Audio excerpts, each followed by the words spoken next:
ভালো কিছু আলোচনা করার মতো পাচ্ছি না, তার ওপরে এরকম বিপদ, কি করি বলুন তো। আর তার ওপরে এইভাবে হচ্ছে খেলার একের পর এক নিউজ আসছে।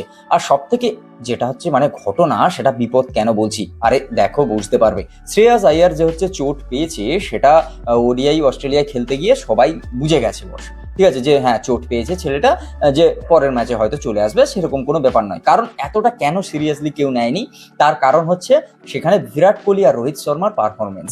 বিরাট কোহলি রোহিত শর্মা ফাটাফাটি পারফরমেন্স করেছে, সেটা সবাই জানো। আর সেখানে man of the match, man of the series Rohit Sharma হয়েছে, সেটা নিয়ে এত আলোচনা হয়েছে যে শ্রেয়াস আইয়ার যে চোট পেয়েছে সেটা মানুষ ভুলে গেছে। আর ভুলে যাওয়ারই কথা, যে কতটা চোট পেয়েছে বা সে ব্যাট করতে আসতে পারবে কিনা, যে সে ছিল 4 নম্বর ব্যাটিংয়ে। এবার বিরাট কোহলি যেহেতু আউট হয়নি, যেহেতু বিরাট কোহলি আর রোহিত শর্মা ম্যাচ শেষ করে দিয়েছে, তো সেই কারণের জন্য যেহেতু হচ্ছে আমাদের শ্রেয়াস আইয়ার ব্যাট করতে আসেনি, তাই লোক অতটা হচ্ছে সিরিয়াসলি নেয়নি। কিন্তু যে খবরটা আসছে, সিডনিতে হসপিটালে সে নাকি আইসিইউতে আছে বস।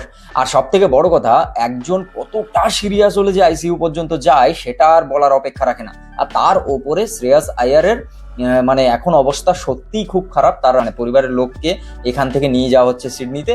এবার সেখানে হচ্ছে তার পরিচর্যা চলছে, আর তার ওপরে হচ্ছে মেডিকেলের টিম যাচ্ছে, মানে তার যে মেডিকেলের টিম। এবার সেটা এবার দেখার যে কতটা কি হয়েছে, মানে এতটাই মানে ইন্টারনাল ব্লিডিং হচ্ছে, যার জন্য হচ্ছে নাকি সিরিয়াস হয়ে গেছে। এই বিষয়টা এতটাই হচ্ছে প্যাথেটিক, যে যেভাবে হচ্ছে চোটটা খেয়েছে, আর সেই জায়গা থেকে ইন্টারনাল ব্লিডিং এর গল্প যখন আসে তখন কিন্তু সিরিয়াস ব্যাপার। আর তারপর যখন হচ্ছে আইসিইউতে রাখা হয়েছে, সেটা শোনার পরও জিনিসটা হচ্ছে সত্যি প্যাথেটিক। এবার দেখার কতটা কি কি ব্যাপার কি হয়। যেভাবে চলছে না, সেদিকে হচ্ছে মেয়েদের যে ওয়ার্ল্ড কাপ চলছে, সেখানে হচ্ছে প্রীতিকা চোট খেয়ে বসে আছে। আর তার চোট আবার ভয়ঙ্করভাবে চোট, তাকে আবার মানে ফিজিওথেরাপি এই এসেও কিছু না করতে পারে, মাঠের বাইরে নিয়ে গেছে। সেও পরের ম্যাচে খেলতে পারবে কিনা তার কোনো মানে ঠিক নেই। আর সেই জায়গায় শ্রেয়াস আইয়ার একেবারে এই ক্রিটিক্যাল সিচুয়েশন, এরকম অবস্থা হয়েছে। এবার দেখার, যেভাবে বিপদগুলো আসছে, ছেলেদের টিম বলো মেয়েদের টিম বলো, যেভাবে হচ্ছে বিপদগুলো একের পর এক আসছে, মানে সে আর বলার মানে কি বলা যায়, অপেক্ষাই রাখে না।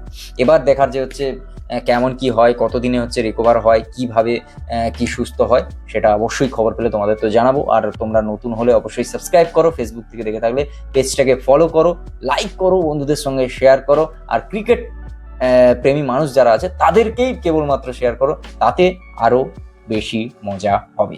তো বন্ধুরা চলো, আজকের ভিডিও এই পর্যন্ত। যদি ভালো লাগে like, comment, share and subscribe. Tata.